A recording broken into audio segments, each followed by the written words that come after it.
하루의 경제 주식 마무리 오늘도 저희 경주마와 함께 하시죠. 우리나라 물가 상승률이 2년 만에 2%대에 진입을 했습니다. 그리고 미국에서는요, 지금 제조업 활동이 3년 만에 가장 크게 위축이 됐다라는 소식이 들리고 있는데 긴축의 여파가 이제 슬슬 나타나고 있다라는 상황이겠죠. 경기가 얼마나 빠르게 나빠질 것이냐, 이게 또 하반기 우리 증시의 향방을 가르는 중요한 변수가 된 것 같습니다. 여기에 이제 미중 간 칼이 또 챙챙하고 맞붙고 있는데 우리 반도체 기업들 바짝 긴장하고 있는 상황이죠. 강력한 세 분과 함께 알아보도록 하겠습니다. 세 분 어서 오세요. 네, 안녕하세요. 안녕하세요. 가치 투자의 대가입니다. 이건규 대표님 간만에 저희 경주마에 나와 주셨습니다. 어서 오시고요. 네, 요즘 굉장히 시장 변동성이 심하고 좀 쏠림도 심하고 이런 장인데 가치 투자하시기엔 좀 어떤 시장입니까? 이런 시장이? 저희는 상당히 좀 재미있게 투자를 하고 있는 것 같아요. 그러세요? 상반기 같은 경우에는 이제 삼성전자, 하이닉스 중심의 어떻게 보면 좀 대형주 위주의 상승장이었다고 하면은 네. 최근에는 오히려 이제 중소형주들이 굉장히 조금 불을 뿜는 모습을 좀 업종별로 좀 다른 모습을 보이고는 있지만 네. 개별주들이 상승 흐름을 좀 보이고 있는 부분들이 오히려 이제 시장이 굉장히 좀 재미있고 투자할 만하다 이렇게 많이 느끼고 있습니다. 오히려 할 만한 시장 이렇게 네. 보고 계시군요. 이따가 좀 노하우도 한번 여쭤보도록 하겠습니다. 알겠습니다. 오늘 우리 증시 좀 혼조세로 끝이 났습니다. 경제와 주식 어떻게들 좀 마무리됐다고 보시는지 한 번씩 여쭤보고 싶은데 이창환 부장님부터. 네, 오늘은 오늘 좀 쉬어가는 장이라 볼 수 있겠고요. 미중시도 오늘 휴장이고, 그리고 오늘 그 미중 간의 약간 그 갈등 수출에 대한 이슈도 있었기 때문에 오늘 전체적으로 이렇게 뭐 어떤 상승된 모멘텀이 좀 부족했는데, 네. 다만 이제 시장보다는 그 종목 장세로 보시면 좋을 것 같습니다. 그래서 네. 지금 현재는 시장보다 이제 종목 장세이고 종목 장세의 연장선에 있었다라고 말씀드리겠습니다. 네. 이 대표님도. 예, 저도 마찬가지인데요. 네. 제가 이제 작년 하반기부터 말씀드렸던 게 이제 시장을 보지 말고 종목을 보자라고 말씀을 드렸었어요. 그래서 더 이상 이제 거시경제 지표라는 것들이 사실 크게 의미는 없을 것 같다. 결국에는 핵심적인 주가라는 부분이 이제 기업 실적하고 연관되는 부분이 있기 때문에 네. 기업 실적만 보자라고 말씀을 드렸었고, 실제로 이제 올해 2분기까지는 기업 실적이 안 좋지만 3분기부터 이제 개선의 모멘텀이 보일 거기 때문에 저는 여전히 증시를 긍정적으로 보고 있습니다. 실적 개선이 올 것이다 이렇게 전망을 해주셨고요. 김동현 대표님 어떻게 보셨어요 오늘 장? 뭐 오늘도 마찬가지지만 6월 중순 이후에 외국인들의 선물 방향성에 좀 많이 휘둘리는 장세였는데 예. 어제 굉장히 많이 샀고 또 시장도 지수가 많이 올랐거든요. 물론 개별 섹터나 업종별로도 좋은 호재가 있었습니다만 예. 오늘 그런 것들이 조금 눌림목을 받는 과정이었지만 뭐 외국인들 선물 한 12,000개 매도 치고는 잘 버틴 시장이다라고 보여서 뭐 3분기 들어서 이제 7월 어제 오늘 이틀 겪어봤는데 결국은 남는 장사하는 시장 이렇게 좀 평가를 하고 싶습니다. 남는 장사하는 시장이에요. 네, 어쨌든 어제 상승을 다 까먹은 것도 아니고 네. 뭐 조금 억지스럽지만 코스닥은 어떻게든 플러스로 끝났으니까요. 결국은 이틀 동안은 남는 장사 한 달이다 이렇게 평가를 드릴 수가 있을 것 그렇게도 같아요. 볼 수 있겠습니다. 오늘 우리 정부가요 경제 성장률 전망치를 1.4%로 하향 조정을 했는데요. 0.2%포인트. 1.4면 정말 낮은 수준인 것 같은데 앞서 우리 이 대표님께서 말씀하시기를 하반기에 우리 기업들 실적 좋아진다 이렇게 말씀하셨잖아요. 네. 그런 거 치고 너무 어두운 전망 아니에요? 1.4%? 근데 이제 올해 상반기까지는 기업들의 실적이나 이제 산업에서 많이 위축이 일어날 것으로 예상을 했었고요. 다만 이제 중요한 부분은 시장 기대치로 봤을 때는 상반기, 그러니까 특히나 이제 2분기 같은 경우에는 영업이익이 전년 동기 대비했을 때 한 마이너스 50% 정도로 감소할 걸로 보이고 있거든요. 네. 그렇기 때문에 2분기까지는 경기가 슬로우하는 거는 사실은 이제 불가피했던 부분이라고 생각하면 될 것 같고요. 다만 이제 작년 하반기부터 경제가 안 좋아졌었기 때문에 올해 3분기를 내다봤을 때는 국내 기업들의 영업이익이 한 10%대 초중반 정도 이제 상승 흐름을 보일 것으로 예상을 하고 있거든요. 네. 그래서 과거에 1분기, 2분기 성장률이 사실 기대치에 못 미친다고 하더라도 사실 그 부분은 약간 좀 더 지난 이야기일 수가 있고요. 우리가 이제 미래나 이제 올해 하반기, 내년을 봤을 때는 조금 더 이제 긍정적인 부분을 기대할 수 있지 않을까라고 보고 있습니다. 지금 시장에 이제 경기 침체가 온다는 시각이 있고 침체는 영원히 없을 거야. 이제는 뭐 상승 가는 것만 남았어. 뭐 다양한 시각들이 있는 것 같은데 네. 이창원 부장님 어떻게 생각하세요? 그러니까 그 지난 이제 6월 FOMC 때 그 연준이 이제 그 미국 경기 성장률을 이제 0.4에서 이제 1.0으로 올렸거든요. 사실 그 부분이 많이 이제 회자가 안 됐는데 결국에는 이제 그 시장의 분석은 이게 경기 성장 올린 것들이 네. 향후에 이제 경기 침체에 대한 우려를 상당히 좀 지운 게 아니냐 이런 분석도 있거든요. 그래서 지금은 그래서 이제 경기 침체 우려 이런 것보다도 그리고 성장이 좀 더 시장에 좀 무게를 두는 것 같고요. 그래서 성장주들의 랠리가 나오는 것도 그런 이유가 있지 않나라고 좀 생각도 하고 있고 어제 이제 미국에서 이제 제조업 지표가 잘 나오진 않았지만은 네. 그래도 소비 지표는 잘 나오고 있습니다. 그래서 이제 제조업 지표가 안 좋다고 해서 경기 침체 오는 건 아니고요. 소비 지표는 또 괜찮기 때문에 그걸 반드시 뭐 경기 침체로 연결되기는 어렵다라고 보고 있고 여전히 지금 그 우리나라도 마찬가지고 미국도 그렇고 이제 반도체 섹터 워낙 좋고 또 성장 섹터 실적 잘 나오는 종목들 주가 잘 가고 있기 때문에 여전히 저는 그 강세장으로 좀 보고 있습니다. 전형적으로는 강세장 흐름이고요. 3주 전에도 말씀드렸습니다. 지금 시장 그러니까 올라갔고서 조정을 짧고 상승은 길고 이런 식으로 계단식으로 올라가는 형태가 전형적인 강세장이기 때문에 너무 시장에 대한 우려보다도 지금부터는 이제 어떤 종목에 투자를 하느냐 그리고 강세장에서는 누구나 다 돈을 벌 수 있지만은 누가 더 많이 버느냐 싸움이 되겠거든요. 그래서 그 섹터랑 종목의 픽을 어떻게 하는지가 앞으로 관건이다 말씀드리겠습니다. 누가 더 많이 버느냐의 싸움이 이제 시작된다. 네. 이런 말씀을 주셨습니다.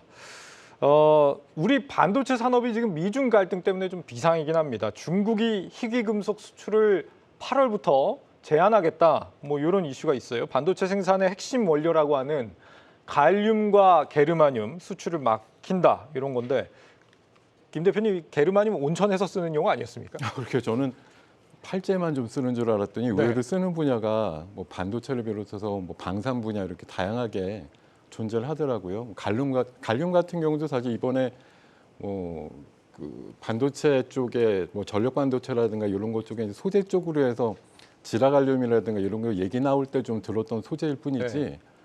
역시 각종 그 원자재나 뭐 반도체 쪽에 쓰이는 그런 소재단은 여전히 중국 쪽 향의 뭐 비중이 절대적이다라는 걸 또 한 번 절감을 했고요. 네. 뭐 사실 뭐 잘 아시겠지만 디커플링이다 디리스킹이다 해가지고 미국이 약간 일방적이다 싶게 중국에 대해서 많은 차별과 제한을 두고 있는 과정에서 뭐 중국 입장에서도 약간 욱하는 의미가 있는 거죠. 그래서 이번에 약간 미국의 스탠스가 디커플링보다는 약간 완화됐다라고 평가를 하고 있는데 네. 그거를 내친 김에 한 번 더 무너뜨리자라는 그런 관점이라고 좀 볼 수도 있고요.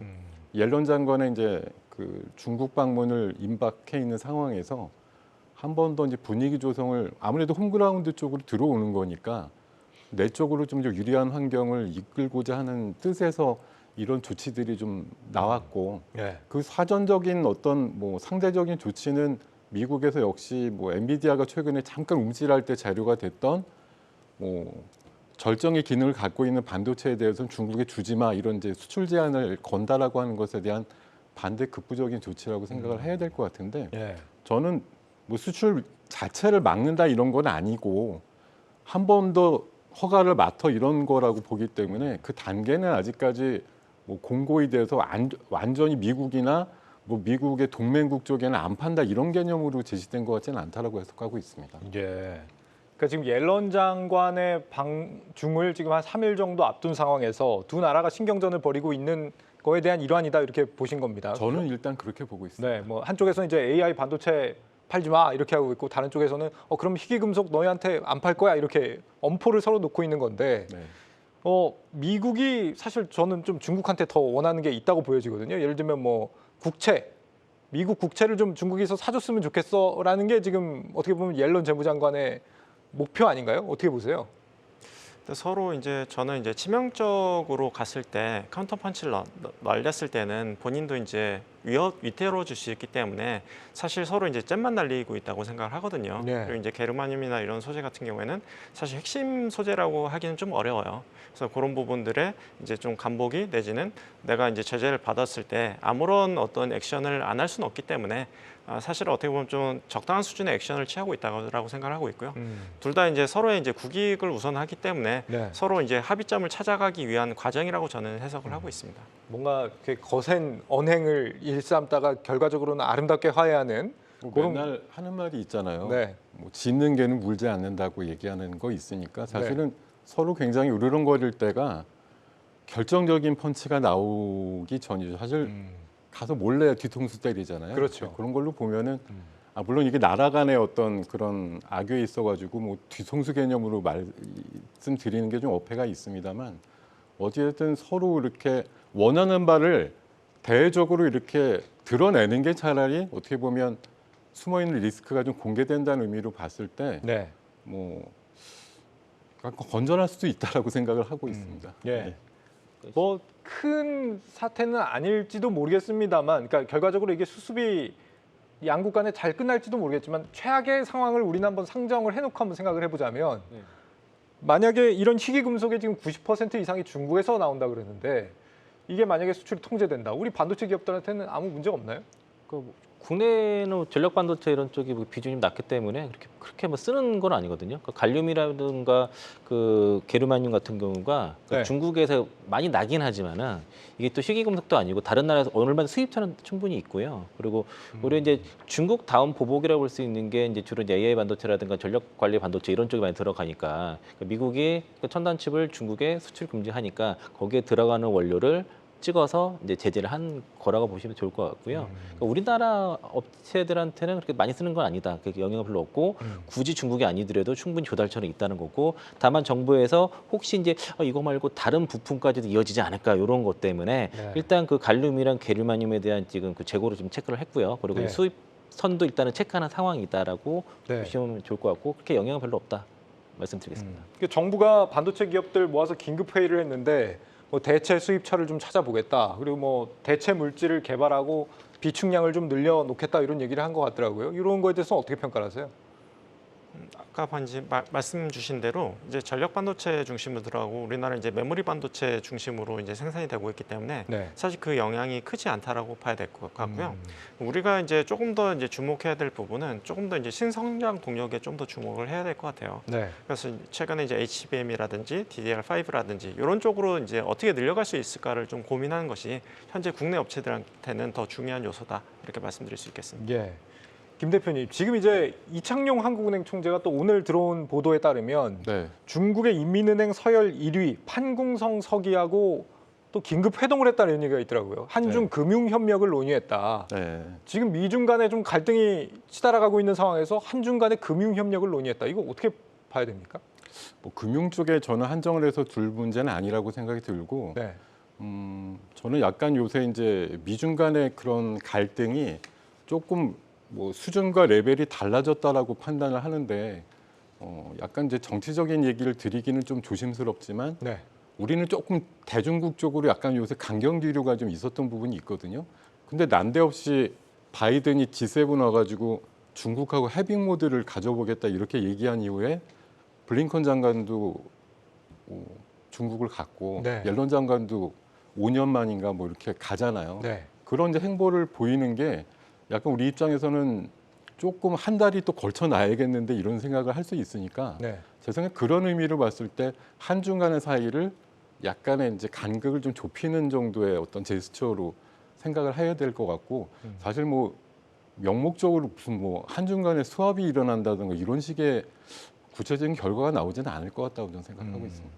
저는 이 미중 갈등을 보면서 부부 싸움은 칼로 물베기 같다 이런 말이 좀 떠오르는 게 결과적으로는 둘이 때려야 뗄 수 없는 그런 관계 아닙니까? 그래서 결과적으로는 뭐 지금 상황에서 서로 어떻게든 뭐 함께 하지 않으면 안 되는 그런 상황이라고 보여져서 어떻게 보면 이제 옐런의 방중 이후에 이게 좀 일단락이 되지 않을까 이런 생각도 들거든요. 어떤 부분에 일단락이요? 이 미중 간에 더 이상 안 싸운다? 요 자원 갈등, 뭐 희귀금속 갈등? 이슈, 뭐 이런 부분이요. 어떻게 예상하세요? 뭐 지난번에도 그 국무장관 오고 간 다음 날 바로 바이든이 시진핑에 대해서 독재자 얘기를 하면서 또 분위기를 험악하게 만들었기 때문에 네, 약간 뗄래야 뗄 수 없지만 뭐 이 더운 날 거구들끼리 서로 붙어가지고 뭘 하기에는 너무 짜증나는 그런 상황이고요. 그렇다고 너무 멀어지면 제가 최근에 본 통계 자료 중에 가장 재미있는 것 중에 하나가 미국의 40년치 통계를 보면은 대선을 앞두고 미국의 GDP가 2%를 넘지 못하면 항상 여야가 바뀌었다라는 통계치가 있더라고요. 네. 얼마 전에 1분기 그 예비치보다 높게 지금 1분기 그 연율 2%에 해당되는 GDP가 발표됐는데 네. 최소한 그 수준 이상을 내년도 하반기까지 유지를 해야 바이든이 꿈꾸는 재선에 이제 다가설 수 있다는 결론이거든요. 그래서 네. 뭐 중국과 지금 그냥 무조건 때려서 아메리칸 퍼스트만 강조해 갖고서 될 문제는 아니니까 아주 첨단적인 것만 제외하고 나머지는 조금 풀어줄게라고 하는 것들을 트럼프 때도 했던 전략이래요. 이게 트럼프 3년 차 때는 갑자기 미중 간에 합의했잖아요. 1, 네. 2차. 그렇게 했던 것처럼 1, 2년 차 때 엄청 때렸다가 3, 4년 차 때 좀 풀어줘가지고 GDP 약간 업사이드 만들고 재선 한번 노려보고 이런 게 미국의 전통적인 뭐 정치권 전략이라고 얘기를 하고 있으니 네. 그런 거에 맞게 지금 일어난 과정이라고 이해를 하고 보시면 그거에 또 맞는 대응을 해야겠다 이런 생각이 좀 드는 상황입니다. 이런 그 한 미중 간의 어떤 이런 갈등 국면과 뭐 자원에 대한 뭐 갈등, 리스크 이런 것들이 계속 불거질 때마다 국내 주식은 그러면 어디에다 투자를 좀 해야 될까 이런 고민들이 항상 들거든요. 혹시 뭐 아이디어가 있으신지? 근데 사실 이게 장기적으로 봤을 때는 이제 미국이 중국을 견제해야 되기 때문에 이 부분이 완전히 봉합되긴 어렵다고 보는 게 일단 기본적인 가정으로 깔고 하는 게 좋을 것 같고요. 예. 그리고 이 관계에서 이제 수혜를 볼 수 있는 게 무엇인가를 생각해 보면은 사실 이제 우리가 중국에 팔 수 있는 거는 생각보다 그렇게 많진 않아요. 오히려 이제 뭐 특히나 최근에 RA 법안, 그래서 인플레이션 감축 법안으로 해서 네. 우리나라 업체들이 이제 2차 전지 업체들이 굉장히 큰 수혜를 받듯이 거기에 대한 이제 수혜를 오히려 이제 미국하고 중국이 이제 어려움을 겪을수록 우리는 실리를 서로 이제 취해야 될 것 같긴 해요. 예. 그래서 이제 중국을 대체할 수 있는 게 무엇인가를 찾아보는 게 조금 더 이제 현실적인 부분이 될 것 같고요. 좀 대체할 수 있는 것들이 좀 찾아볼 때다 네. 말씀 주셨습니다.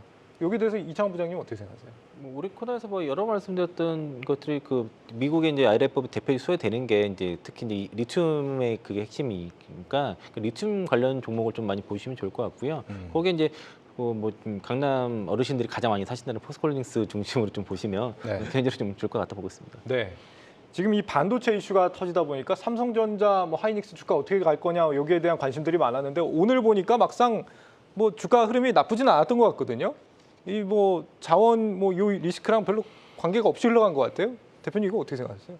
최근에 이제 반도체 주식들이 굉장히 좀 좋은데요.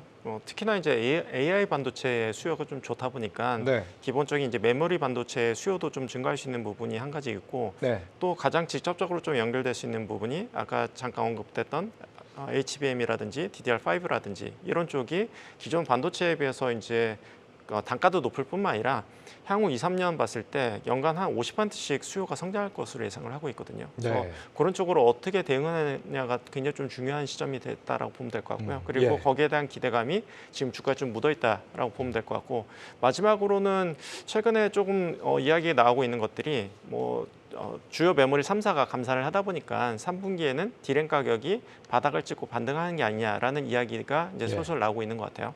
그것까지 만약에 현실화가 된다고 하면은 성장성도 보강이 되면서 기존 사업에서도 좀 수요가 회복되는 부분을 기대할 수 있기 때문에 뭐 하반기나 내년 상반기까지 봤을 때도 충분히 상승 여력은 추가적으로 점쳐볼 수 있지 않을까라고 보고 있습니다. 예. 주로 이제 우리가 반도체 얘기를 하고 있는데 네. 그러다 보니까 우리 시청자분들은 좀 핸드폰 쪽 판매 이런 것도 좀 궁금한 게 있으신 것 같더라고요. 그러니까 지금 가을 정도가 되면은 우리 핸드폰의 판매량, 스마트폰 판매량 좀 개선될 여지가 있느냐 이런 게 좀 궁금하신 것 같은데 어떻게 보시는지. 네, 근데 이제 전 세계 판매량 중에서는 사실 이제 중국을 좀 무시하고 갈 수는 없는 것 같아요. 이제 미국이나 유럽이나 이쪽에서도 이제 수요 감소가 있었지만 가장 드라마틱했던 거는 이제 중국의 판매량 감소였던 부분이 있는데 그게 이제 코로나 봉쇄 조치로 인해서 뒤늦게 이제 사람들이 움직이지 못하다 보니까 네. 이제 휴대폰 판매량이 굉장히 좀 많이 감소를 했었고요. 다만 아직까지는 단기적으로 그렇게 막 크게 회복되는 모습을 보이고 있지는 않아요. 다만 이제 긍정적으로 볼 수 있는 부분은 이제 결국에는 우리가 이제 스마트폰을 파는 것보다는 거기에 들어가는 이제 메모리를 판매하는데 그 재고가 이제 많이 쌓여져 있던 부분이 점차 이제 소진되면서 좀 더 줄어드는 모습을 보이고는 있거든요. 예. 뭐 그런 부분이 있다고 하면은 하반기에는 어찌됐든 다시 리스타킹 수요가 이제 발생하게 되면은 반도체에 대한 수요가 좀 증가할 수 있는 부분이 있다 보니 그 부분은 좀 주목해서 볼만할 것 같습니다. 예. 거기에 좀 좋은 소식이 있는데요.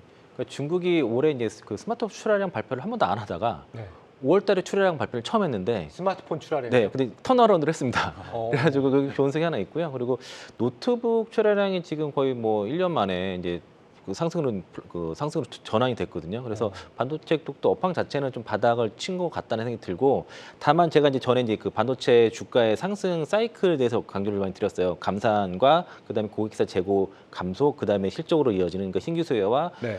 그 교체 수요에 의한 이제 이게 실적 사이클로 가서 3단계 상승을 말씀드렸는데 지금 2단계 있다고 말씀드렸는데. 네.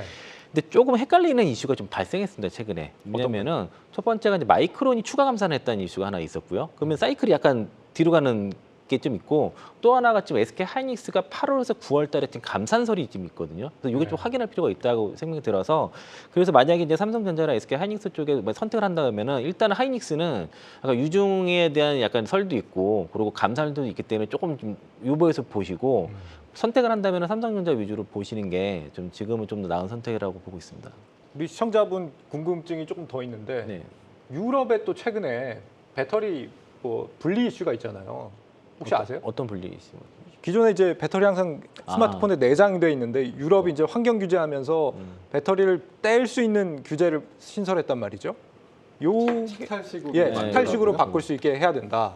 이거 삼성전자 괜찮은 거냐 이런 궁금증이 있으신 것 같아요. 김동욱 대표님 답변해 주시겠어요? 좀 꿈은 생소한데 네. 사실은 옛날에 우리가 쓰던 모델 중에는 착탈식이 원래 있었거든요. 네. 그러다가 이제 거기 내재화돼 갖고서 어렵지만 사실은 서비스 센터 가면은 옛날 배터리 다 새 걸로 교체할 수는 있습니다. 근데 네. 그걸 이제 아주 쉽게 뭐 한 두세 개쯤 호환을 해 나가면서 계속 바꿔갈 수 있는 거냐, 그런 어떤 상황들을 유럽에서 요구하는 것 같은데, 글쎄요, 뭐 그 배터리 만드는 회사들이 어떻게 보면 그런 것들이 가능한 모델들이 대세가 된다고 하면 기본적으로 하나 갖고 있던 거 한 두세 개쯤 운영하겠다 하니까 단기적으로 보면 배터리 수요 쪽에 있어서는 더 긍정적이지 않을까, 이런 생각이 좀 들긴 하네요. 네. 그 얘기하더라고요. 그러니까 교체 모델로 바뀌게 되면은 원래 이제 그 배터리가 많이 다 떨어져서 스마트를 바꾸는 교체 수가 더 빨라지는데, 네. 그것 때문에 교체 수요가 좀 늦어질 수 있다라는 주장도 일부 좀 있습니다. 그럴 수 있겠네요. 본체 교체 수요는 오히려 늦을 예, 수 그럴 수 있고. 있다는 우려가 좀 있긴 합니다. 10만 전자 가냐는데요, 우리 시청자분께서 어떻게 생각하세요? 충분히 네. 노려볼 만하다라고 생각을 하고 있고요. 근데 이제 주가라는 부분은 사실 뭐 아무도 알 수는 없기 때문에 이제 저는 이제 긍정적으로 보고는 있지만 정말 10만 원까지 도달할지는 사실 이제 지켜보면서 이제 두드려가면서 이제 지켜봐야지 알 수 있을 것 같고요. 네. 다만 이제 저는 삼성전자보다는 중소형주들을 좀 더 좋아하는 부분이 어닝 모멘텀 측면에서 삼성전자보다 오히려 중소형주들이, 특히나 이제 아까 계속해서 반복됐던 HBM이라든지 DDR5라든지 여기에 관련된 기업들이 올해 내년 봤을 때 50에서 100% 정도씩 이익이 증가하는 기업들이 좀 적지 않게 보이는 것 같아요. 그래서 이제 그런 기업들이 있다고 하면은 오히려 삼성전자보다도 좀 더 이제 주가가 더 가볍게 오를 수 있지 않을까라고 기대는 하고 있고요. 하반기에는 반도체 중소형주를 좀 추천을 해주신 상태입니다. 저는 한 말씀 드리고 싶은 게, 네. 전 사실 오늘 우리 두 분은 사실 처음 뵙거든요. 네. 근데 사전에 좀 보니까 워낙 최근에 뭐 2차 전지라든가 이런 쪽에 대해서 굉장히 긍정적인 역할과 기대감을 뭐 전도사처럼 이렇게 많이 얘기를 해주셨더라고요. 우리 이창호 부장님은 아주 네. 엄청나게 유명하시던데, 어제 이제 에코프로 같은 경우가 갑자기 막 20% 올라가지고 굉장한 상승을 보였잖아요. 지금 하반기에 대해서 상반기 때 의외로 장이 강하다 보니까 이제 무슨 뭐 개념인지 모르겠죠. 증권사들이 전부 다 하반기 때 최소 2,900에서 3,000 간다고 지금 얘기들을 하신단 말이에요. 네. 지금 지수에서 한 300포인트 정도 올라야 되는데, 이게 사실 역으로 보면 그럼 뭘 갖고 올릴 건데라는 거죠. 뭘 갖고 올려서 300포인트를 올릴 건, 예전에 2016년도에서 18년도 초반에 하이닉스랑 삼성전자 두 개만 올라서 500포인트 올렸거든. 다른 예. 주식 하나도 안 가고. 이런 때도 있었습니다. 그때 뭐 일본 기업들 파산하고 이 난리 쳤을 때 네. 반도체 특수가 붙어서 그런 적이 있었는데요. 삼성전자가 사실 오늘도 장중고가로는 52주 신고가를 찍었는데 5월 말일자 대비해서 오늘 종가 기준으로 보면 딱 1,600원 올랐어요. 2% 올랐습니다. 네.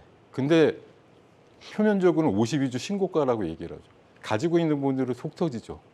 계속 6만 원 내려갈 것 같았다가 겨우 견디다가 올라가야 7만 3천 원대.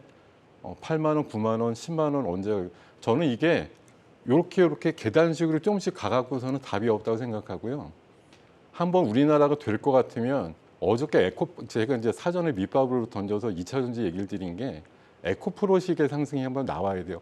삼성이 지금 뭐 오늘 수장을 일부 교체했다는 얘기들도 나오고 네. 사실 하이닉스 대비해서 HBM3라든가 DDR5 지금 한 단계 반 걸음씩 느리다는 얘기들 많이 나오고 있거든요. 네. 채찍을 좀 가야 되니까 그런 것도 조치를 한 것 같은데 삼성 뭐 맨날 100조, 120조 쌓아놓고 나서 뭘 도대체 M&A 할 거냐에 대해서 아무런 얘기가 지금 1, 2년째 없습니다. 네.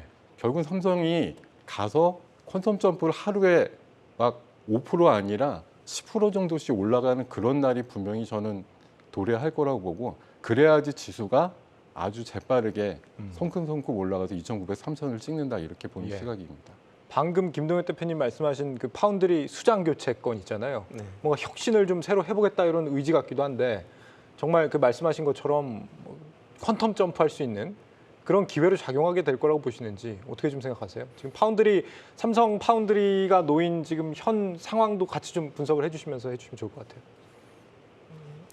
그 삼성이 아까 말씀 주셨듯이 하이닉스에 비해서 항상 앞서 나가다가 최근에 이제 차세대 메모리에 대해서는 확실히 좀 뒤처졌던 게 사실이고요. 네. 그 부분에 대한 어떻게 보면 좀 질책석 인사 혹은 그 부분을 다시 키우겠다라는 의지의 표현이었던 것 같아요. 그래서 삼성전자가 한다고 하면 또 이제 화끈하게 또 그 부분을 리커버리하고 이제 투자해주고 앞서 나갈 수 있는 기술력을 만들고 이런 부분들이 과거에 보여줬었기 때문에 다시 한번 이제 기대감을 불러일으켜 주는 것 같고요. 실제로 이제 주가도 거기에 최근에 이제 화답하고 있는 상황으로 보입니다. 그래서 예. 장기적으로 봤을 때는 다시 그 헤게모니나 이제 패러다임을 다시 삼성전자가 좀 더 이제 가져가기 위해서 노력을 할 거고 그 부분에 대해서는 저는 뭐 여전히 좀 긍정적으로 보이지 않나라는 생각이 드는 것 같습니다. 알겠습니다.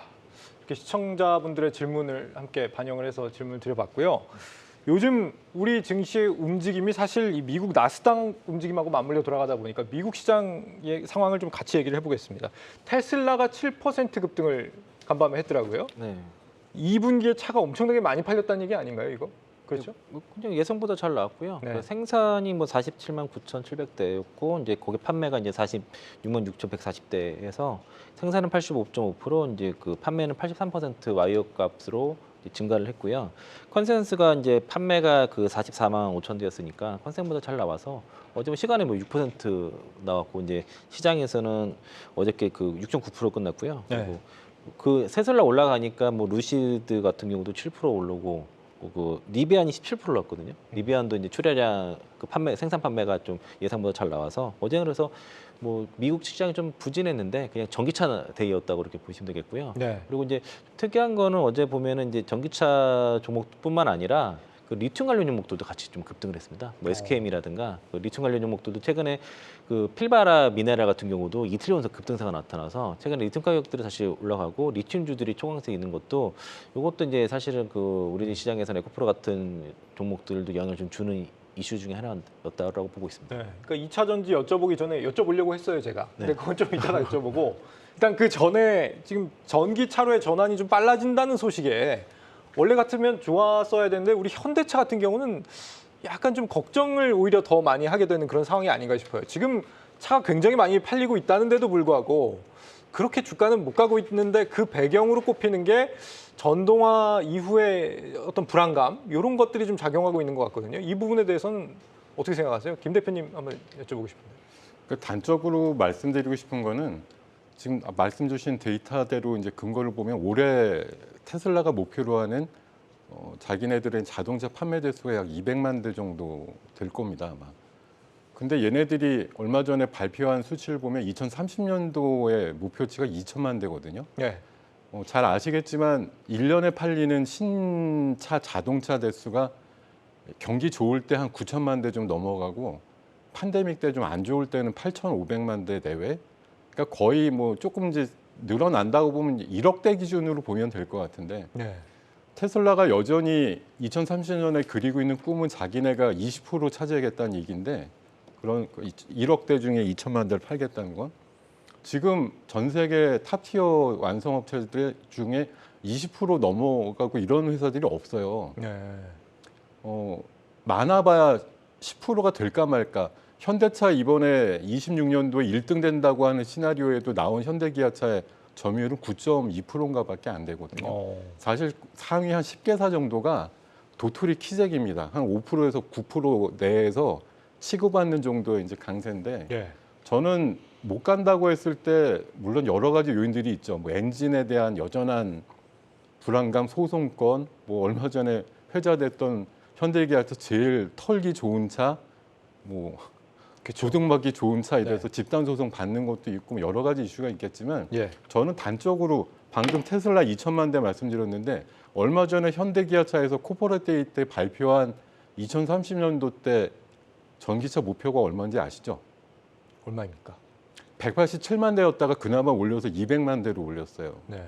그럼 2030년도에도 여전히 1억 대 내외 시장이 있을 거고 분명히 전동화돼서 전기차들이 많이 포션을 차지할 텐데 물론 지금 몇십만 대밖에 못 팔다가 200만 대 팔다는 것도 대단한 목표지만 테슬라의 목표대로 수행이 되고 현대차의 목표대로 되면 2030년도에 전기차 수준이 10배나 차이가 나잖아요. 네.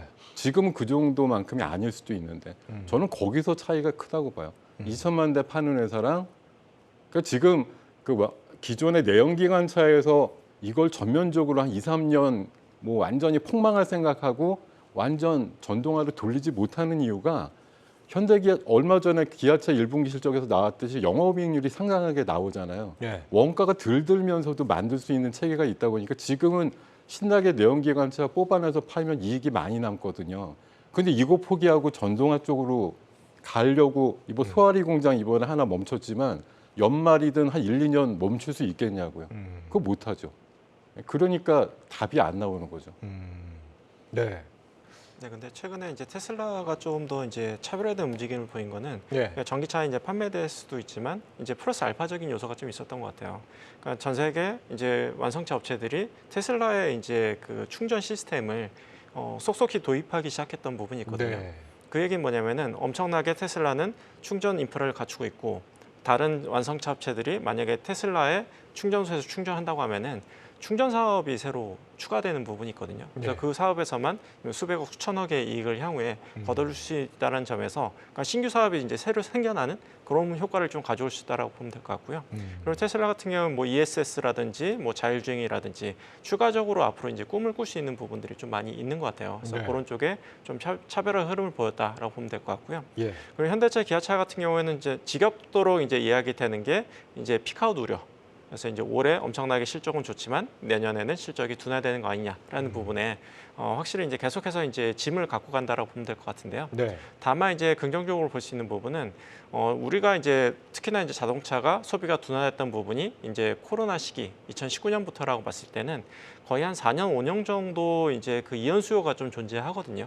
그래서 이제 올해 그 이연 수요가 나오고 그리고 이제 반도체 수요가 좀 풀리면서 이제 생산이 되면서 이제 실적이 좋아진 부분인데 그 이연 수요가 만약에 내년 후년까지도 지속될 수 있다라고 만약에 가정을 하면은 예. 지금 현재 현대차, 기아차는 추가적인 상승 여력은 분명히 좀 존재하지 않을까. 시간이 지날수록 그런 부분이 이제 증명이 된다고 하면은 이제 상승 압박은 더 커지지 않을까 이렇게 보고 있습니다. 그렇군요. 주가 흐름을 보면은 그러니까 현대 기아차가 이제 어제 오늘 추세를 돌렸거든요. 그래서 약간 종고점을 돌파하려고 하는 흐름인데 돌파를 할 것 같습니다. 실적으로 봐서는. 네. 그리고 현대 기아차의 입장은 이제 다른 이제 순수 전기차 업체랑 다른 건 기존에 이제 내연기관차에서 최대한 돈을 벌어가지고 이게 전동화로 넘어가야 되는 입장이고 기존에 이제 같은 부품사라든가 같은 인력들을 다 끌고 가줘야 되거든요. 그 고용 문제라든가 이런 것도 같이 있기 때문에 그래서 네. 그냥 마냥 전기차로 간다 하더라도 아직은 현대차가 전기차를 대량으로 생산하거나 그 배터리를 충분히 확보하지 못한 상황이기 때문에 만들어낼 수가 없습니다 지금. 그래서 이제 그게 자연스럽게 넘어가는 게 되게 중요하고요. 그리고 그 테슬라가 이제 이제 슈퍼차저 이것 때문에 뭐 경쟁이 분명히 있지만은 사실은 그 슈퍼차저라는 게 별게 아닌 게 그냥 표준입니다. 그게 그냥. 그러니까 테슬라만 따로 만드는 표준이 아니라 그게 그냥 업계 표준이에요. 그게. 그래서 다른 업체들도 굳이 다른 형태로 만들 이유가 없어요. 그냥 또 그게 표준이라서 그냥 그거 갖다 쓰면 되는 거고 마치 어떻게 생각하시면 되냐면은 그러니까 뭐 아이폰의 그 충전기를 삼성이 만든다고 해서 삼성이 뭐 스마트폰을 점유하는 거 이건 아니거든요. 그러니까 그런 정도로 보시고 추가적인 그냥 테슬라의 다른 수입원이라 정도로만 하시고 그걸로 인해서 뭐 전기차 시장을 점유한다, 뭐 어떤 탑으로 간다 이건 아니라고 그렇게 보시면 좋을 것 같습니다. 지금 자동차 쪽은 몰라도 네. 2차 전지 쪽은 이 테슬라 이슈에 네. 당연히 이제 굉장히 큰 호재가 되고 있는 상황인 건 분명히 보이는데 그래서 어제 실제로 에코프로가 좀 날아간 것도 그 영향이라고 봐야 될 것 같아요. 뭐 심리적으로 있지만 사실 테슬라 주가 얼마 전에 급등했을 때 양극적으로 다 급락했거든요. 그게 이제 그러니까 그렇게 영향이 있다고 보시기는 그게 어려울 것 같고 심리적으로 영향이 있을 수도 네. 있겠지만 그냥 까마귀 날자 배 떨어졌다 정도로 보시겠고요. 궁금한 건 이제 어제 외인들 수급을 보면 네. 외국인들이 굉장히 많이 에코프로에 들어왔고요. 오늘 같은 경우 또 BM에 많이 들어왔다 뭐 이런 얘기도 있는 것 같은데 요 수급에 대해서 어떻게 좀 이해를 하고 계시는지. 그러니까 뭐 커버링이 이제 시작이 된 거라고 보시면 되겠고요. 그러니까 이제 그 올해 연초에 에코프로의 공매도 잔고가 2천억에서 지금 1조 2천억 정도인데 이게 상당히 상환을 했음에도 불구하고 계속 1조 2천억 이상이 되는 것이고 그리고 그 대차 잔고가 해도 두 종목이 지금 7조가 넘거든요. 두 회사가. 네. 그 시가총액 합산에 16% 정도까지 올라갔고 두 회사가 지금 공매도 잔고만 해도 2조가 합산으로 넘어가는 상황에서 이거 정상은 아닙니다. 이게 소위 말해서 이제 그러면 주가는 안 빠졌기 때문에 이거를 상환에는 압박을 벌어졌고요. 어제 에코프로 보고선 BM도 그렇지 않을까라는 좀 부담을 가졌을 것이고 여전히 이제 일부 상환하는 외국인이 있고 여전히 공매도를 하는 그 기관이 있고 있는 상황이고요. 코스닥과 코스피를 비교하게 되면은 코스피의 그 금액 기준으로 공매도 그 비중이 이제 외국인이 71% 정도 되고요. 코스닥은 외국인 61%입니다. 10% 정도 차이가 기관이 코스닥에다 집중적으로 더 공매도를 쳤다는 증거가 그 금액 기준으로 지금 나와 있는데 그 대부분 에코프로 BM, 그 LNF 이런 종목에다가 공매도가 들어왔고 네. 여기에 대한 쇼크업은 시작이 됐는데 저는 제가 이제 지난주에 이제 고객분들께 말씀드린 게 이제 제가 그 이거 이번에 2차 전지 공매도 전쟁이라고 말씀드리겠고 이거를 이제 적벽대전에 비유를 좀 했거든요. 그래서 지난주 이제 그러니까 수목금 요 3일 동안에는 10만 개의 공매도를 화살을 모으는 상황이었고 금요일 날 다 모았다. 그리고 다음에 이제 그 동남풍이 부는 거는 MSCI 수급을 말씀을 드렸고요. 그게 불게 되면은 지금부터 주가는 더 올라갈 수밖에 없습니다. 그러니까 이게 밸류로 따질 상황이 아니고요. 그러니까 억지로 눌러놨기 때문에 그 어쩔 수 없이 갚아야 되는 그 수급 때문에 주가 상단이 열렸기 때문에 지금 에코프로는 얼마까지 갈지 모른다는 게 정답인 거고 그 다음 순서가 이제 에코프로 BM으로 보시면 좋을 것 같습니다. 예. 굉장히 좀 공격적인 전망을 또 해주셨네요. 네. 뭐 이 부분은 일단 또 저희가 항상 말씀을 드리지만 이창환 부장님의 개인의 생각임을 또 말씀을 드리고요. 지난주인가요? 지지난주에 이제 그 저랑 했을 때 한 분은 이제 정거점 투표 못 한다. 저는 한다. 네. 조만간 한다. 이번 달에 한다고 말씀드렸고 자신 있게 말씀드렸고요. 네. 100만 원 가냐 못 가냐 몇 달 전부터 말씀드렸어도 100만 원 간다라고 그 말씀드렸고 공매도 세력들은 지금 괜찮은 상황이 아니지 않나요? 그러면? 심각합니다. 지금 심각하고요. 제가 그래서 지금 2차 전지 특히 에코프로 BM의 공매도를 친 공매도 세력은 수급의 외통수에 딱 걸렸다고 말씀을 드린 거고요. 이게 왜 그러냐면은 지금 오판을 한 거예요. 이게 특히 이제 특히 에코프로 BM에 들어간 이 수급이 개인 투자자가 그냥 개인이 아니에요. 슈퍼개미가 상당히 많이 들었고요. 네. 지금 엄청난 그러니까 그 개인들이 자금력이 굉장한 그 투자들이 상당히 들어왔고 또 하나가 지금 아직도 자금의 여유가 있습니다. 떨어지면 더 사겠다는 수요가 지금 엄청나게 많기 때문에 쉽게 네. 빠질 수가 없는 구조예요. 이게 게다가 또 신용도 막아나가서 신용도 없고 신용 비율이 뭐 1%밖에 안 되는 상황이라서 반대 매매 우려도 없는 상황이고요. 그리고 대부분 2025년 뭐 최소한 3년 이상의 장기 투자를 계획해서 애초에 들어왔고 또 수익률도 또 엄청나게 좋으신 분들이 많기 때문에 여유가 있는 상황이라서 안 팔아. 그런데 그리고 또 공부도 많이 하셔가지고 전망을 좋게 보는 상황인데 이게 이제 물량을 많이 준 쪽에서는 전망을 좋게 보고 앞으로 장기 성장성을 높게 보는데 없는 쪽에서는 안 좋게 얘기를 하는 상황이니까 이게 지금 게임이 안 됩니다. 지금. 저도 없지만 뭐 안 좋게 얘기하진 않습니다. 네. 자, 요즘 전문가들이 이구동성으로 이 종목, 이 섹터는 진짜 잘 간다라고 하는 섹터가 있는데 바로 조선주입니다. 여기 제대로 한번 공부를 좀 해보겠습니다. 지금 어제 한국조선해양이 공시를 냈는데요. 이 해양 설비 한 척과 선박 8척을 수주했다. 3조 1천억 원어치 수주를 했다고 하고요. 현대중공업은 뭐 차세대 이지스함 뭐 건조에 이제 들어간다. 오늘 조선주 다 굉장히 빨간불이더라고요. 어떻게 보셨어요, 대표님? 조선 같은 경우에는 호황기로 접어들고 있는 게 맞는 것 같아요. 왜냐하면은 조선주를 이제 호황기로 가늠할 수 있는 부분이 수주장고 부분인데요. 네. 그러니까 수주장고가 한 3년 정도가 딱 찼을 때가 호황 초입 국면이라고 이야기할 수 있거든요. 왜냐하면은 도쿠가 이제 3년 이상 도쿠를 채워놓으면은 더 이상 수주를 받기가 어려워져요. 네. 그러면 그 다음부터 하는 그 액션은 가격을 훨씬 높이는 거죠. 그래서 이제 훨씬 높은 가격에 수주를 받을 수 있기 때문에 근데 이제 주요 우리나라 조선사들의 수주 잔고를 보면은 이미 2026년까지 도쿠가 다 차 있는 상태예요. 그렇기 3년치가 차 있는 거예요. 네, 이미 다 3년치가 다 차 있고요. 그렇기 네. 때문에 지금은 어떻게 보면 좀 배짱 장사를 할 수 있는 시장 환경이 펼쳐져 있고 성과가 더 올라야지만이 수주를 받을 수 있는 부분이 좀 있다 보니 확실히 이제 조선 사이클은 확실히 긍정적으로 돌아서고 있고 뭐 실적 측면에서도 마찬가지로 저점을 찍고 개선 쪽으로 가고 있다 이렇게 이해해 주시면 될 것 같습니다. 근데 가끔 뭐 보면은 기사들이 뭐 무슨 배를 뭐 얼마나 수주했다 이런 기사들 굉장히 많이 나오잖아요. 그러면 실제로 주가가 좀 올라가는 시점은 어떤 시점인지 궁금합니다. 그러니까 수주가 들어온 시점에 주가가 올라가는 건지 아니면 수주돼서 이제 실제로 선박을 저쪽에 넘기는 해운사에 그 타이밍에 뭐 되는 건지 어떻게 봐야 됩니까? 어느 시점입니까? 주가가 올라가는 저는 건? 가장 중요한 포인트를 이제 성과로 보고 있어요. 그러니까 성과요? 성과가 이제 바닥을 찍고 개선하는 모습을 보였을 때도 이제 바닥을 찍었다라는 걸 확인하고 이제 주가가 오를 수 있는 부분이 있지만 네. 2차 상승은 아까 말씀드렸듯이 도쿠가 이제 3년 이상 차고 그리고 본격적으로 성과가 더 위로 튈 때가 정말 이때가 정말 호황기로 들어가구나라고 판단할 수 있는 시기라고 말씀드릴 수 있을 것 같거든요. 그래서 선가. 네, 그래서 네. 이제 여기서 만약에 하반기나 내년 상반기 때 추가적으로 성과가 한 번 더 띄워준다라고 하면은 본격적으로 슈퍼사이클을 기대해 볼 만하다라고 이제 투자자들이 많이 기대를 하게 될 것 같아요.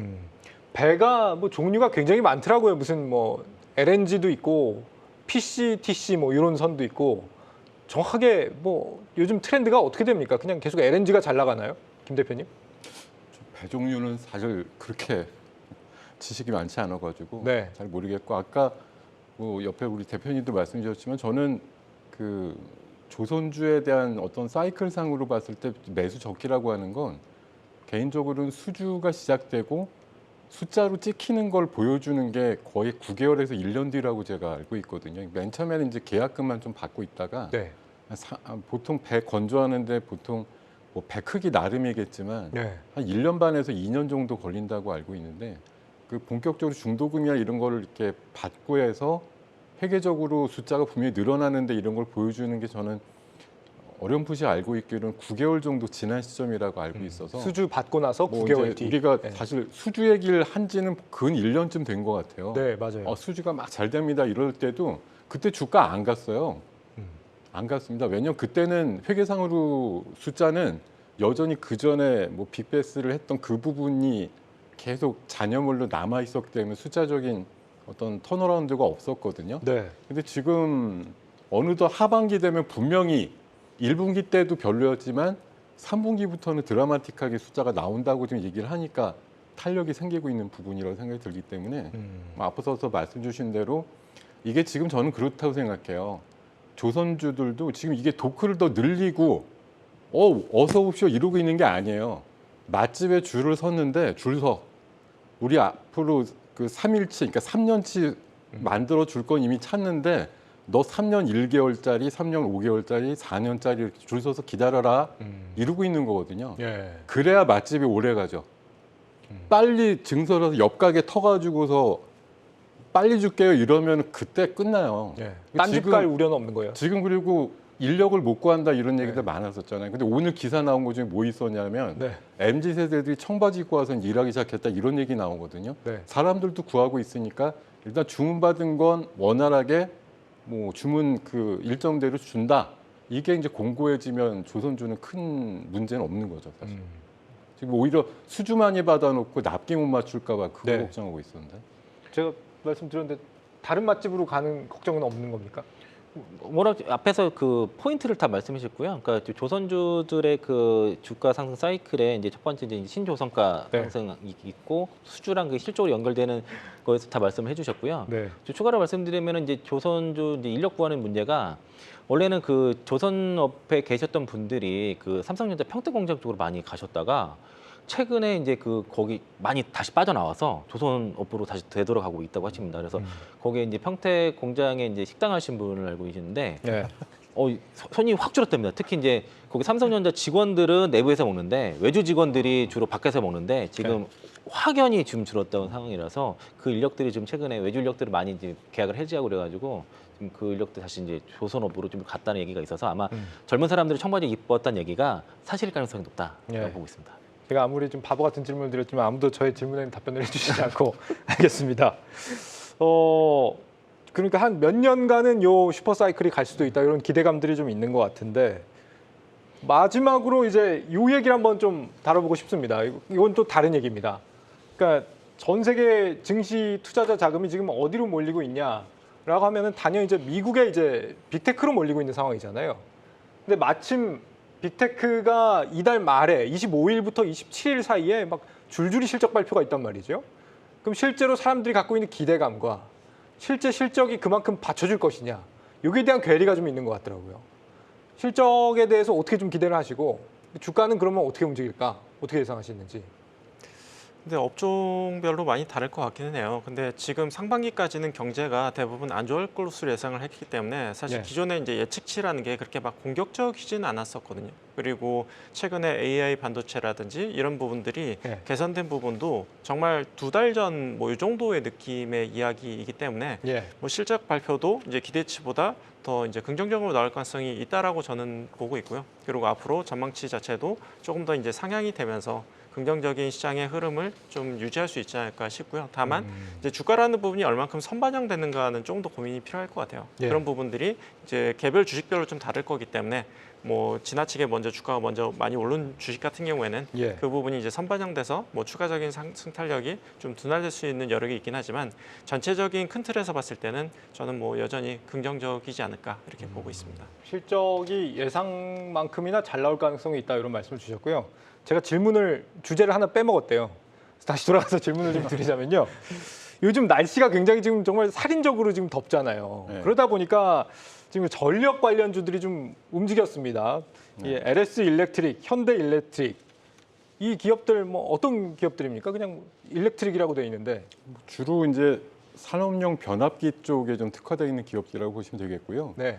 이게 이제 뭐 엘니뇨다 이래가지고 올해 여름에 대한 관점들이 뭐 엄청난 폭우 아니면 뭐 지금도 이제 수도권에 오늘 비가 많이 온다고 하는데 엄청 비가 오지 않으면 엄청 뜨겁다. 뭐 이미 4월부터 동남아가 40도대, 상하이가 뭐 며칠째 40몇 도 이런 얘기 많이 들으시잖아요. 예. 최근에 우리 수도권도 한낮에 나가 보면 와 이제 쪄 죽는다 이럴 정도 표현이 딱 맞을 정도로 덥거든요. 그래도 우리나라는 양호한 건데 물론 그래서 전력 피크에 대한 뭐 피크 이런 블랙아웃에 대한 우려감들 때문에 이런 것들이 움직인다는 쪽으로 해석하는 분들도 있지만 네. 결론적으로는 제가 봐선 근본적인 건 뭐 효성중공업이든 LS든 HD, 뭐 현대일렉트릭이든 다 북미 쪽의 수출량이 엄청나게 늘어나고 있는 부분이 저는 역할이 크다고 생각하는데 네.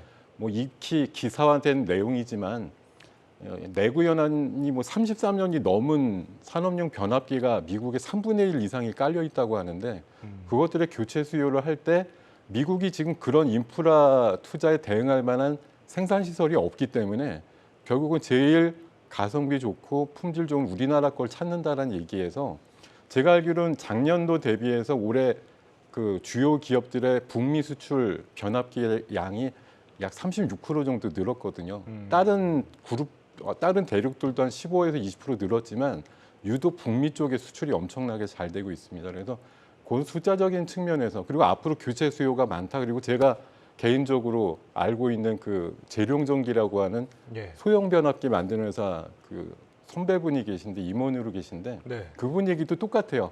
지금 살려고 줄 서 있는데 이걸 증설해 갖고 빨리 맞춰줄까 아니면 줄 서 가지고 좀 기다리라고 할까 그러다가 줄 거기도 서라고 줄 서 있어요? 기다리라고 하기로 했대요 얼마 전에. 오. 그러니까 이게 피크아웃이 빨리 오는 게 아니라 이연되는 효과가 나오니까 네. 일각에서 물론 우려를 하지만 일렉트릭이나 아니면 건설 중장비 쪽에 대한 관점들이 조금 더 피크의 시점이 좀 늘어져서 약간 더 미래로 가지 않을까 그런 관점들이 우세한 것 같습니다. 예, 이게 뭐 전력난, 뭐 블랙아웃 이런 이슈보다는 북미 쪽 이슈가 좀 더 있는 거죠. 일단은 신재생과 또 여러 가지 인프라 투자, 그러니까 뭐 한마디로 세계가 땅을 파고 있다라는 얘기, 그리고 우리나라 같은 경우는 생산지와 네. 수요지 간의 어떤 송배전 문제 이런 것들이 본격적으로 나오는 문제라고 봐야겠죠. 예, 전력하면 보통 이제 한전도 많이들 떠올리잖아요. 3분기에 정부가 전기요금 동결하겠다 그랬는데 오히려 한전은 흑자 전환 얘기가 나오는 것 같더라고요. 어째서 이게 흑자 전환 얘기가 나오는 건가요? 원래 이제 기존에 이제 가스 가격이라든지 이제 유가라든지 이런 것들이 엄청나게 올랐는데 이제 한국전력이 충분히 전력 가격을 충분히 인상을 못했던 부분이 좀 있었고요. 그렇기 네. 때문에 지난해 30조가 넘는 영업 적자를 냈던 부분이 있거든요. 그래서 전력 이제 지금 유가라든지 가스 가격이 좀 떨어진 상황인데 네. 전력 가격을 낮추지만 않는다고 하더라도 이제 한국전력의 이제 이익이 좋아지는 부분이 있고요. 또 한 가지 부분은 이제 원전 부분에 대한 가동률이 좀 올라가면서 어떻게 보면 좀 낮은 원가에 이제 전력이 생산되는 그런 효과가 있기 때문에 예. 생산 프로덕트 믹스가 좀 좋아지고 있다라고 봐주시면 될 것 같고, 뭐 3분기 이제 흑자 전환 시작으로 해가지고 내년 됐을 때는 조금 더 이제 수익 정상화를 좀 기대할 수 있지 않을까라는 시점으로 좀 보고 있습니다. 예. 유가도 지금 좀 떨어지고 있는 상황이잖아요. 근데 뭐 어제 보니까 사우디 뭐 감산 좀 연장한다 뭐 이런 얘기도 있고 러시아 수출도 좀 줄인다 그러고 원유예요. 네. 유가는 앞으로 뭐 어떻게 간다고 봐야 됩니까? 그거 안 했으면 유가 더 떨어졌겠죠. 그 했으니까 지금 70불대 간신히 턱걸이하고 있는 거고요. 네. 이제 그 유가가 대략 한 60에서 70달러, 예전에는 거기서 왔다 갔다, 이제 코로나 직전에는 좀 그렇게 움직였었고, 그리고 뭐 50달러 빠지면 사가지고 한 70대 넘어가 매도 이런 트레이딩도 많이 있었는데 지금 거의 70달러 선에서 거의 지금 그 하방 안정성을 가지고 왔습니다. 네, 네, 네. 잘 알겠습니다. 자, 오늘 저기 가치 투자의 대가께서 나오셨으니까 가치 투자의 입장에서 이런 장을 좀 어떻게 좀 전략을 세워가는 게 좋은지 한 말씀 마지막으로 여쭙고 싶어요. 저는 아까 서두에도 말씀드렸듯이 굉장히 좀 최근에 되게 재미있게 투자하고 있는 부분이 있거든요. 그 이유가 뭐냐면은 굉장히 좀 좋아질 것들이 좀 현재 좋아지고 있는 것들도 꽤 있고, 그리고 앞으로 좋아질 것들도 이제 많이 보인다라는 부분이 될 것 같아요. 그래서 상반기 같은 경우에는 이제 기업들의 실적이 좀 안 좋다 보니까 특히나 이제 뭐 2차 전지라든지 이런 쪽에 이제 수급이 지나치게 쏠렸다고 하면은 예. 하반기에는 이제 전반적인 중소형주로 조금 수급이 분산될 수 있지 않을까. 그래서 전반적으로 키 맞추기를 하고 좀 상승하는 흐름을 볼 수 있지 않을까라는 생각을 하는데요. 이제 방금 말씀드렸던 업종들이 다 힌트가 되어 있는 것 같아요. 뭐 변압기라든지 아니면 뭐 AI 반도체라든지 건설 기계라든지 아니면 뭐 추가적으로 말씀드리면 뭐 미용 기계라든지 임플란트라든지 이런 것들이 굉장히 좀 수출액이 굉장히 좀 빠르게 증가하고 있는 부분이 있거든요. 그래서 특정 업종에 너무 매몰돼서 보기보다는 다양한 산업군에 공부를 해보고 좋아지는 산업군을 이제 포트폴리오 짜서 투자한다고 하면은 하반기에도 굉장히 좀 쏠쏠한 재미를 느낄 수 있는 장세가 될 수 있지 않을까라고 기대하고 있습니다. 네, 알겠습니다. 이 맹렬한 한 방향으로의 쏠림 뒤에는 반드시 이 후폭풍에 대한 불안감이 몰려오기 마련이죠. 적절한 상승과 조정이 번갈아서 찾아와야 아무래도 그만큼 뒤탈도 적지 않을까 이런 생각이 듭니다. 무작정 좋을 것이다. 막연하게 좀 기대하기보다는 근거와 철학을 가진 투자하실 수 있도록 저희 경주마가 언제나 함께 하겠습니다. 내일은 정철진, 강준혁, 임종혁 전문가와 함께 하겠습니다. 여러분 고맙습니다.